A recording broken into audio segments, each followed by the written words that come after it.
এসএসসির চাকরি বাতিল মামলায় সুপ্রিম কোর্টে রিভিউ পুনর্বিবেচনার আর্জি তা একেবারে বোকামির কাজ। চরম ধাক্কা খাবে সুপ্রিম কোর্টে, এমনটাই কিন্তু পরিষ্কার জানালেন আইনজীবীর উক্তি, রাজ্য সরকার যেটা করেছেন চাকরি হারাদের শুধুমাত্র সান্ত্বনা দিতে করেছেন। আসলে রাজ্য সরকার হলফনামায় পরিষ্কার জানিয়েছেন যে হলফনামা তলব করেছেন যে 31শে ডিসেম্বরের মধ্যে নিয়োগ প্রক্রিয়া শেষ করবে।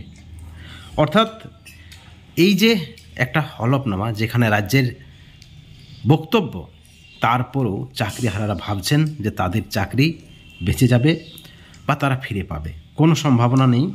টোটালটা বোকামি, যেমনটা মনে করছেন বিশিষ্ট আইনজীবী বিকাশ রঞ্জন ভট্টাচার্য। বন্ধুগণ, এই মুহূর্তের আরও একটি বড় খবর, ব্রেকিং নিউজ আপনাদেরকে জানিয়ে রাখি। আপনারা সকলে জানেন এসএসসির পুরো প্যানেল বাতিল। 2016 সালের 26,000 শিক্ষক শিক্ষাকর্মীর চাকরি বাতিল করেছে সুপ্রিম কোর্ট, এবং তারপরে সুপ্রিম কোর্টের যে নির্দেশ, শুধুমাত্র যোগ্যরা 31শে ডিসেম্বর পর্যন্ত স্কুলে যাবেন যাতে করে শিক্ষা ব্যবস্থার ক্ষতি না হয়। এবং তার পরবর্তী সময়ে কি হবে, আদৌ কি 31শে ডিসেম্বরের পর চাকরি পাবেন চাকরিহারারা? প্যানেলে কি যারা যোগ্য তাদের চাকরিটাও থেকে যাবে, নাকি তাদের চাকরিটাও যাবে? যেহেতু সুপ্রিম কোর্টের পর্যবেক্ষণ প্রাতিষ্ঠানিক দুর্নীতি, এবং এই ধরনের দুর্নীতিতে পুরো প্যানেল বাতিল হয়। প্রশ্ন উঠেছে যারা যোগ্য তাদের কি দোষ? আসলে পুরোটাই রাজ্য সরকার বা এসএসসির দোষ, যেমনটা মনে করছেন বিশিষ্ট আইনজীবী বিকাশ রঞ্জন ভট্টাচার্য। আপনাদেরকে আমরা জানিয়ে রাখি যে আপনারা জানেন ইতিমধ্যেই 25,735 জনের চাকরি বাতিল। কোটা প্যানেল বাতিল হলে রাজ্যের শিক্ষা ব্যবস্থায় চরম অনিশ্চয়তা এসে পৌঁছাবে। চাকরি ফিরে পেতে আন্দোলনে নেমেছেন, আপনারা দেখেছেন শিক্ষক শিক্ষাকর্মীরা, তারা অনশনে নেমেছেন, বিক্ষোভ করছেন এবং রাজ্য সরকারকেই কাঠগড়াই তুলছেন তারা। রাজ্য সরকার এবং এসএসসি আগেই জানিয়েছিলেন যে পুরো রায় পুনর্বিবেচনার আর্জি অর্থাৎ রিভিউ পিটিশন দাখিল করা হবে সুপ্রিম কোর্টে, এবং সেই মতে রিভিউ পিটিশন দাখিলও হয়েছে। কিন্তু সেই আবেদন জানানোর পর মামলাকারীদের আইনজীবীর মতে এই পুনর্বিবেচনার আর্জি খারিজ হওয়ার প্রবল সম্ভাবনা।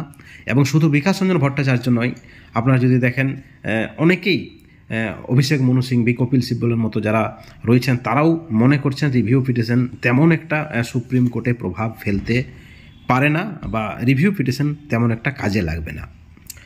অর্থাৎ এই যে একটা রিভিউ পিটিশন, কোথাও না কোথাও এই রিভিউ পিটিশন যারা চাকরি হারিয়েছেন তাদেরকে সান্ত্বনা এবং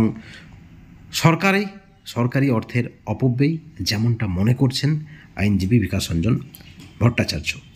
আইনজীবী বিকাশ রঞ্জন ভট্টাচার্যের কথায় এই পদক্ষেপ আরও কিছু সরকারি অর্থ জলে দেওয়া ছাড়া আর কোনো লাভ হবে না। কারণ রাজ্য সরকার যাতে করে বিক্ষোভ কমে যায় তার জন্যই রিভিউ পিটিশন দাখিল করেছেন। ইতিমধ্যে রাজ্য সরকার সুপ্রিম কোর্টে জানিয়েছেন যে তারা 31শে ডিসেম্বরের মধ্যে নতুন নিয়োগ প্রক্রিয়া শেষ করবে, নোটিফিকেশান হবে। অর্থাৎ রাজ্য হলফনামা তলবও করেছেন, এবং এই সময়ে দাঁড়িয়ে এই যে পুনর্বিবেচনার আর্জি শুধুমাত্র সরকারি টাকা নষ্ট ছাড়ার কিছুই নয়, যেমনটা মনে করছেন বিশিষ্ট আইনজীবী তথা সিপিএম নেতা বিকাশ রঞ্জন ভট্টাচার্য। বন্ধুগণ, এই ভিডিওর পরিপ্রেক্ষিতে আপনাদের কি মতামত, আপনাদের কি প্রতিক্রিয়া, অবশ্যই আপনারা চ্যানেলের কমেন্ট সেকশনে কমেন্ট করে জানাবেন। ভালো থাকবেন, কিন্তু কোনো ধরনের দুর্নীতি থেকে অবশ্যই দূরে থাকবেন। Thank you.